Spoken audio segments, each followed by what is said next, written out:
Selamat siang, berjumpa lagi dengan saya Dr. Sinjak, NPM 2010-1272-610. Oke, di sini saya akan menampilkan tugas saya. Sebelum itu, saya akan membuka file saya dulu. Oke. Pengertian kajian pustaka. Kajian pustaka juga didefinisikan oleh para ahli sebagai berikut.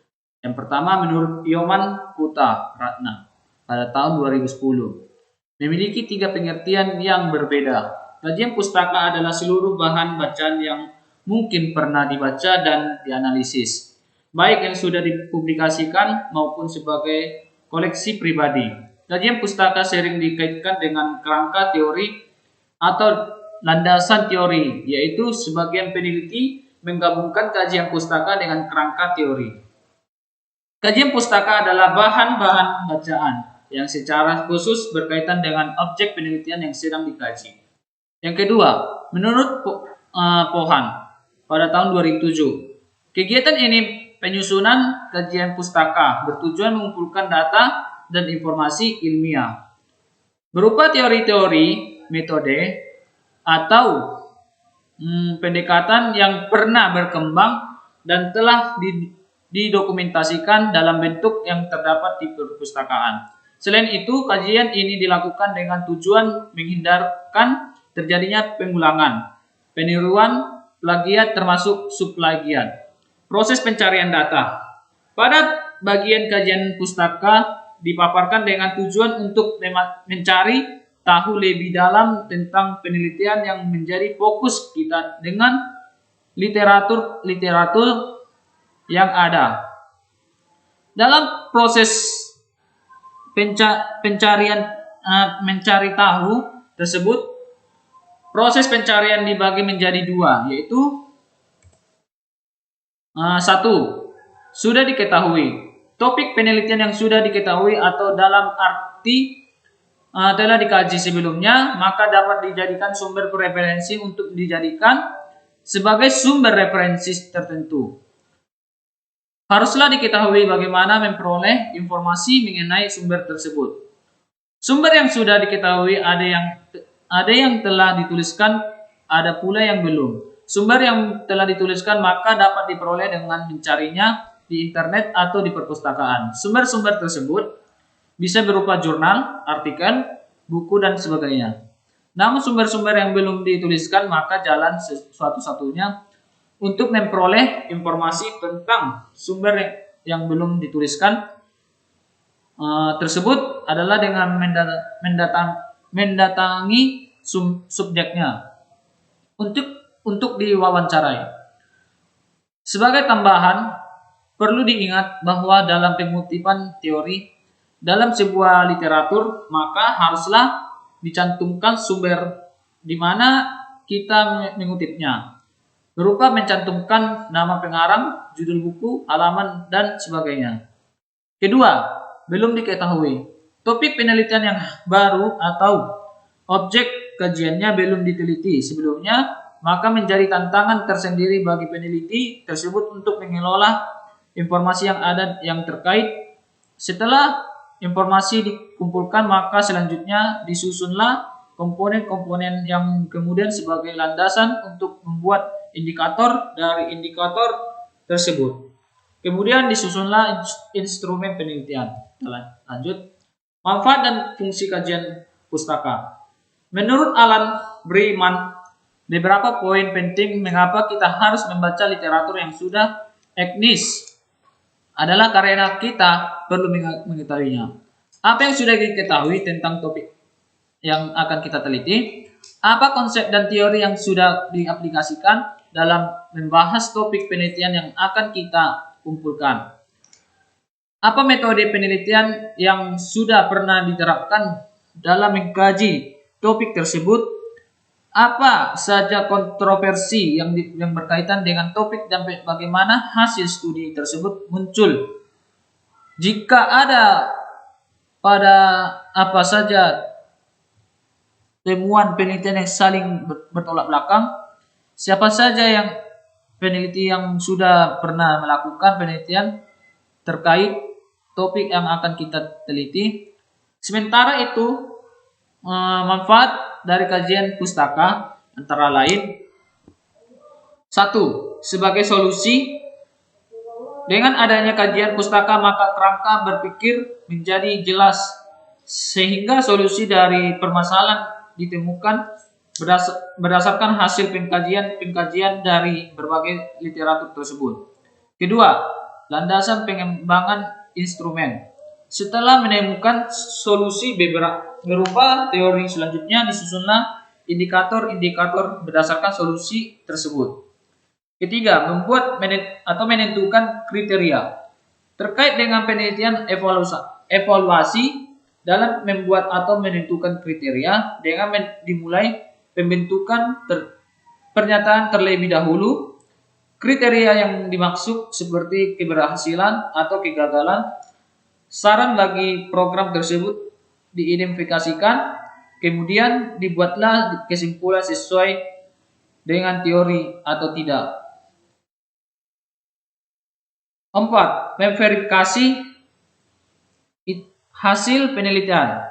Pada manfaat memverifikasi hasil penelitian, ini dimaksud sebagai perbandingan hasil penelitian yang telah kita lakukan dengan penelitian sebelumnya sehingga diperolehlah kesimpulan-kesimpulan yang menjadi hasil dari verifikasi tersebut. Kita next.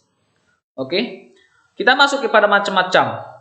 Berikut ini macam-macam teori berdasarkan jenis penelitian yang dilakukan. Yang pertama, 1.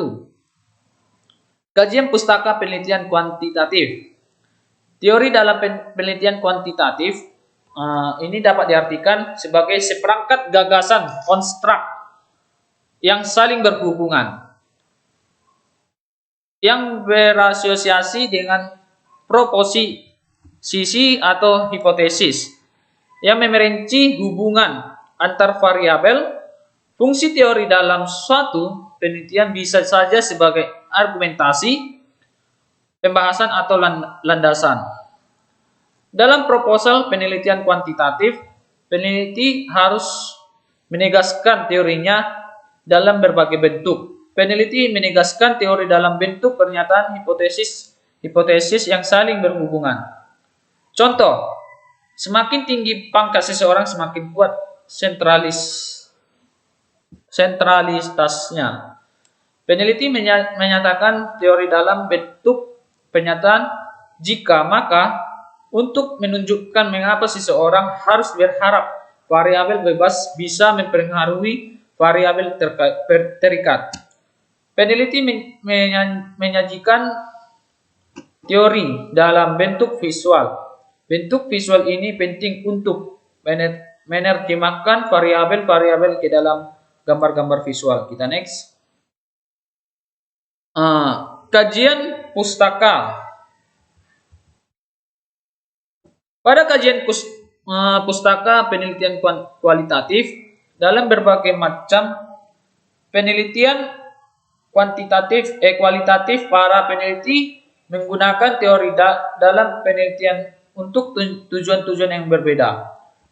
Dalam penelitian kualitatif, teori seringkali digunakan untuk menjelaskan perilaku dan sikap tertentu. Teori tersebut dapat menjadi sempurna dengan adanya variabel, konstruk, dan hipotesis penelitian. Pada penelitian kualitatif seringkali menggunakan perspektif teoritis sebagai pedoman untuk meneliti gender, kelas, dan ras, atau disebut masalah lain mengenai kelompok marginal. Dalam penelitian kualitatif, teori seringkali digunakan sebagai poin akhir penelitian. Akhirnya peneliti menerapkan proses penelitiannya secara induktif yang berlangsung dari data lain ke tema-tema umum, kemudian menuju teori atau model tertentu. Dilansir dari sumber yang berbeda. Beberapa penelitian kualitatif tidak menggunakan dilaulisir dari sumber yang berbeda. Beberapa penelitian kualitatif tidak menggunakan teori yang terlalu eksplisit.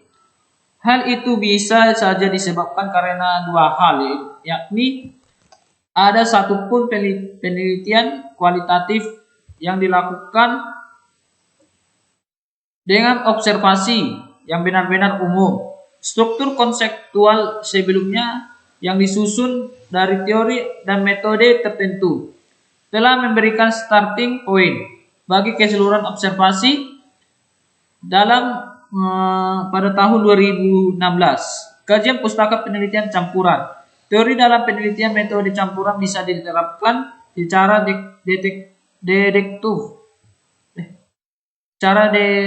deduktif, misalnya dengan pengujian atau verifikasi.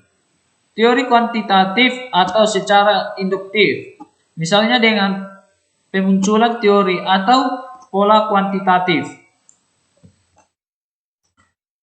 Terdapat beberapa cara unik untuk memasukkan sebuah teori ke dalam penelitian. Metode campuran di mana peneliti mengumpulkan, menganalisis, dan menggabungkan data kuantitatif dan kualitatif dengan menggunakan rancangan metode campuran yang berbeda.